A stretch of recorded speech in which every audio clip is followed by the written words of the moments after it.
Apartado 4. Energía cinética de rotación. Vamos ahora a ver cómo se calcula la energía cinética de rotación en un sólido rígido.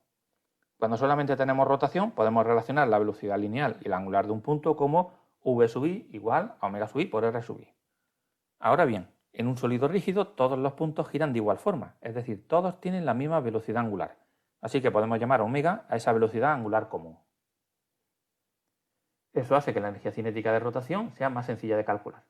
Hacemos la suma para todas las partículas y como omega es la misma para todas las partículas, tenemos el resultado final sencillo de que la energía cinética de rotación es igual a 1/2 por el momento de inercia por la velocidad angular al cuadrado. Fijarse en el parecido con la energía cinética de traslación. Teníamos 1/2 de m por v al cuadrado y ahora tenemos 1/2 de i por omega al cuadrado. En los dos casos la forma es la misma.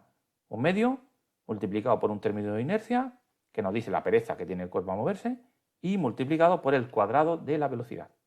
La gran diferencia es que la masa es constante para el cuerpo, en tanto que el momento de inercia depende del eje de giro, de cómo esté distribuida la masa dentro del cuerpo, pero la forma básica de la energía cinética es la misma, 1/2 por inercia por velocidad al cuadrado. Vamos a hacer un ejemplo. Supongamos que tenemos un objeto como una barra sujeta al extremo por un eje horizontal. Cuando la soltemos, la barra caerá.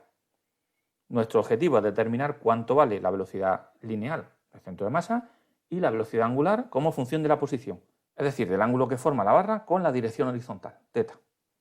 Este es el típico problema que no se puede resolver mediante dinámica de Newton, o al menos resulta muy difícil de resolver así. La fuerza gravitatoria, que podemos suponer actuando sobre el centro de masa, producirá un momento de fuerzas igual a la fuerza mg por la distancia L medio, distancia entre el centro de masa y el eje de giro, por el seno del ángulo que forman. En este caso sería 90 grados menos θ. Conforme la barra caiga, el ángulo θ cambia, con lo que el momento de fuerza no será constante, por lo tanto la aceleración angular no será constante, y ya hemos visto que cuando una aceleración no es constante, hallar velocidades o posiciones es como mínimo algo difícil. Es una dificultad parecida al ejemplo del péndulo, que vimos en el tema de trabajo y energía. Pero por energías el problema es mucho más fácil de resolver. Podemos trocear el problema en dos y suponer que el giro en torno al eje que pasa por el extremo izquierdo es equivalente a la combinación de dos movimientos, una traslación del centro de masa y una rotación del objeto respecto al centro de masa. Los dos movimientos suceden de forma simultánea, pero podemos estudiarlos por separado. Vamos allá. Antes de que comience la caída, el cuerpo está en reposo, así que su energía cinética es cero. Podemos tomar el nivel de energía potencial cero, donde está el centro de masas al principio, y eso nos da la energía mecánica inicial como cero. Después de haber girado un ángulo θ, la energía potencial ha disminuido en una cantidad mg por h. La energía cinética de traslación es 1/2 de m por la velocidad del centro de masa al cuadrado, y la energía cinética de rotación es 1/2 de i por omega al cuadrado. Ya tenemos la ecuación de la conservación para la energía mecánica. Ahora toca simplificar un poco, porque tenemos aquí muchas variables y hay que relacionarlas. Para empezar, la velocidad lineal y la angular. Si os fijáis, el extremo izquierdo de la barra no se mueve. Eso significa que su velocidad es cero. ¿Y cuál es su velocidad? Pues la debida a la traslación y a la rotación combinadas.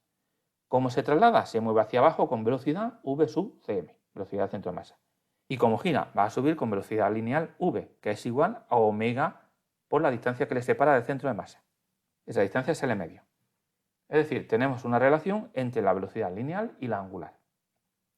Luego será buena idea quitar la variable h, ponerla en función de cantidades como θ y L, trigonometría básica, seno de θ igual a cateto opuesto partido por la hipotenusa, h partido por L medio.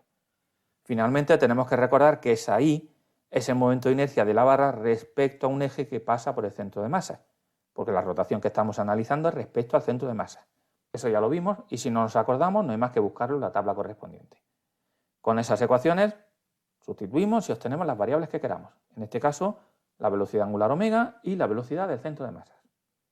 Pero quizá os hayáis quedado con la sensación de que nos hemos complicado la vida.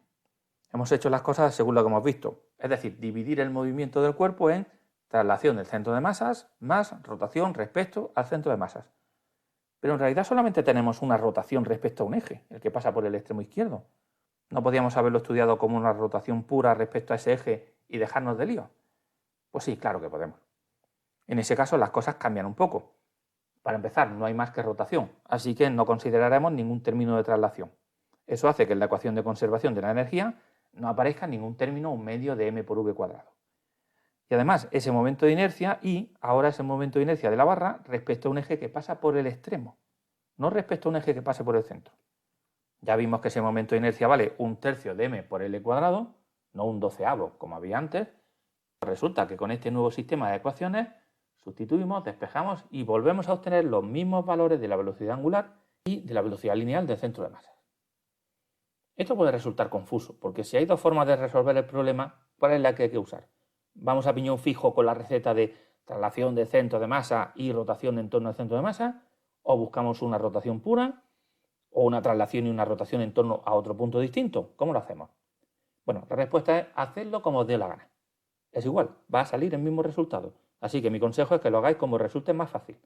Resulta que los profesores de física, sorpresa, no damos medallas al trabajo más largo, más complicado, más difícil. Al contrario, cuanto más sencilla sea la resolución de un problema, menos complicaciones, más comodidad. Así que buscad la forma más fácil y usarla y no os complicáis la vida.